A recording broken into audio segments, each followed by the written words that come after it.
ஆட்சி அமைக்க முன் வந்தார் இபிஎஸ் இன்னைக்கு சண்முகம் காலையில சொல்லியிருக்காரு.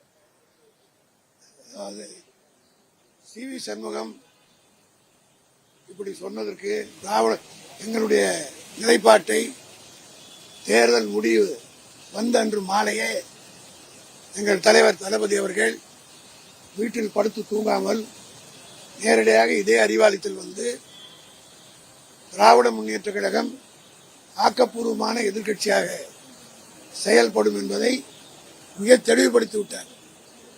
அதோடு மட்டுமல்ல, அடுத்த நாளே 5ஆம் தேதியே தான் போட்டியிட்ட கொளத்தூருக்கு சென்று வாக்காளர்களுக்கு நன்றி தெரிவித்து விட்டார்.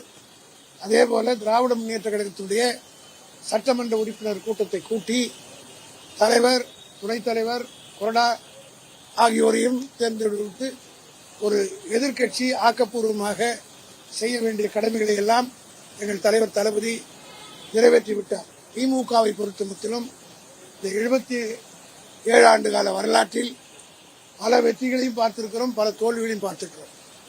தமிழ்நாட்டினுடைய வரலாற்றில் இல்லாத அளவுக்கு 234 தொகுதிகளில் 220 தொகுதிகளில் எங்களுடைய கூட்டணி தலைவர் கலைஞருடைய தலைமையிலே தனியாக திமுக 184 இடங்களிலும் கூட்டணியோடு சேர்த்து 220 இடங்களில் வெற்றி பெற்று சரித்திரம் படைத்த திமுக இதுவரை அந்த ரெக்கார்டை உடைக்க யாரும் முடியவில்லை.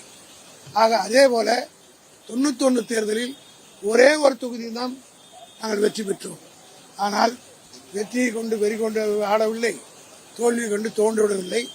திமுக தொடர்ந்து பணியாற்றி கொண்டிருக்கிறது. ஆக சண்முகத்தை போன்றவர்களுக்கு அவர்கள் போவதற்கு ஏதேனும் காரணம் வேண்டும் என்பதற்காக எங்களை காரணம் காட்டிவிட்டு அவர்கள் வெளியேறுகிறார்கள். ஆக அவர்களால் குறிப்பாக சி.வி. சண்முகத்தை பற்றி உங்களுக்கு எல்லாம் தெரியும். தொடர்ந்து பதவியிலே இருந்தவர். 2021 கூட அவர் தோற்ற உடனே 2022 எம்பி ஆயிட்டார். இப்போ அதை ராஜினாமா பண்ணியிருக்காரு. ஆக சில பேருக்கு பதவி அரிப்பு இருக்கும். அகில இந்திய அளவில் கூட எடுத்துக்கொண்டாலும் பிஜேபியில் இருக்கவங்க காங்கிரஸ் ஆட்சி வந்தால் காங்கிரஸுக்கு போவாங்க. காங்கிரஸில் எங்களோட ராஜ்யசபாவில் 5 பேர் காங்கிரஸ் தான் பிஜேபி மந்திரி ஆகிட்டாங்க. இதெல்லாம் வடநாட்டில் இந்த கட்சி மாறுகிற கலாச்சாரங்கள்லாம் இருந்தது. ஆனால் தமிழ்நாட்டில் இதுவரையிலே 60 ஆண்டு காலமாக மேலாக, ஏன் 52 தேர்தலில் இருந்து இதுவரையில் தமிழ்நாட்டில் கட்சி தாவறது, மைனாரிட்டி அரசு என்றெல்லாம் பார்க்காத ஒன்று ஏற்பட்டிருக்கிறது. இந்த நேரத்தில் எங்களுடைய தலைவர் தெளிவான முடிவெடுத்து நாங்கள் எதிர்க்கட்சியாக செயல்படுவோம் என்று சொல்லிவிட்டார். இன்றைக்கு எங்களுடைய கட்சியின் சார்பில் எதிர்க்கட்சி தலைவராக இருக்கிற உதயநிதி ஸ்டாலின் அவர்களும் தெளிவாக சட்டமன்றத்திலே தன்னுடைய உரை ஆற்றியிருக்கிறார். ஆகவே அவர்கள் உடைவதற்கு எங்களை காரணம் காட்டுவது என்பது அவர்கள் திசை திருப்பதற்கு மட்டுமல்ல, ஏதோ ஒரு காரணத்தை தேடிக்கொண்டு அந்த காரணம் போவதற்கு முடிவு எடுத்து விட்டாங்க. பழமொழி சொல்லுவாங்க, எவ்வளவுதான் நீ பூட்டி ஒருத்தர் வச்சாலும் ரொம்ப நாளுக்கு வச்சிருக்க முடியாது, அதுக்காக உடச்சிட்டு போவான்னு சொல்லுவாங்க. அதுபோல இவர்கள் பூட்டி வைக்கப்பட்டிருக்கிறவர்கள் கதையை உடைத்து கொண்டு போவதற்குரிய காரணங்களை தேடி அடைகிறார்கள். அதற்கும் திமுக எந்த காலத்திலும் இப்படிப்பட்ட ஒரு முடிவை நான் முதல்ல தேர்தல் முடிவு வந்த உடனே சொன்னேன். 2 பேரும் இணைஞ்சு எடுக்க போறீங்கன்னா these are all speculations and rumors ன்னு சொன்னேன். I have made it very clear on the very next day itself. அதுதான் இன்னி வரல இவங்க இஷ்டம்.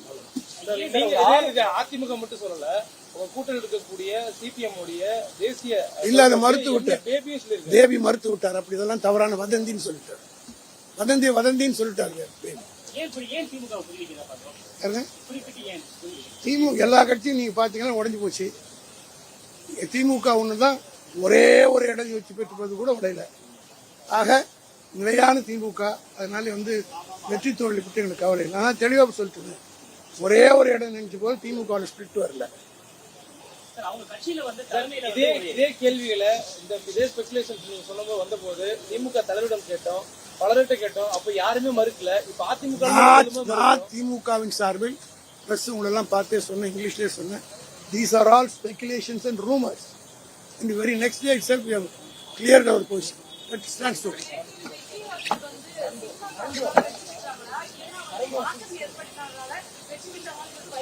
இப்போ அதாவது விஜயை பொறுத்த மட்டிலும் திமுக அதிமுக ரெண்டையும் எதிர்த்து தான் மாற்றம் வேண்டும் என்று சொல்லி தான் ஆட்சிக்கு வந்தார். இப்போ உடைச்சி அதிமுகவில் இருக்கிறவர் சேர்த்தாருன்னா சேர்க்க போறாரான்றதை நீங்க அவர்கிட்ட தான் கேட்கணும். அவர் சொல்லி எதை சொல்லி ஆட்சிக்கு வந்தார்?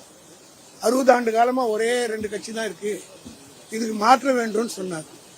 இந்த மாற்றம் வேண்டும் சொன்ன விஜய் அவர்கள் இப்போ பிரிஞ்சு போறவங்கள சேர்த்துக்க போறாரா, மந்திரி பதவி கொடுக்க போறாரா என்றது நீங்க அவரை கேட்டு தான் தெரிஞ்சு. அதிமுக ஒருவேளை அவங்க சொல்ற போல திமுக அதிமுக சேர்ந்து ஆட்சி வந்தா கூட அவங்களுக்கு தான் அமைச்சரவை கிடைக்கும். இன்னைக்கும் தாவை கடமை அமைச்சர் அந்த போஸ்டுக்காக தான் போறாங்க. இதை தெளிவுபடுத்த வேண்டியது விஜய். அதான் நான் சொன்னேன், கட்சி உடைஞ்சு அங்க போய் ஆதரிக்கிறேன்னு சொல்றாங்கல்ல. விஜய் சொன்னது தமிழ்நாட்டிலே மாற்ற வேண்டும், அதை நம்பிதான் ஓட்டு போட்டுருக்கதாகவும் சொல்றாரு. குறிப்பிட்டே சொன்னார் 2 திராவிட கட்சிகளே தொடர்ந்து ஆளணுமா. ஆக 2 திராவிட கட்சிகள் ஒரு கட்சி இப்போ உடைச்சி அவருடைய அமைச்சரவை சேர்க்க போறாரா இல்ல என்ன முடிவு எடுக்க போறா, நீங்க அவரை தான்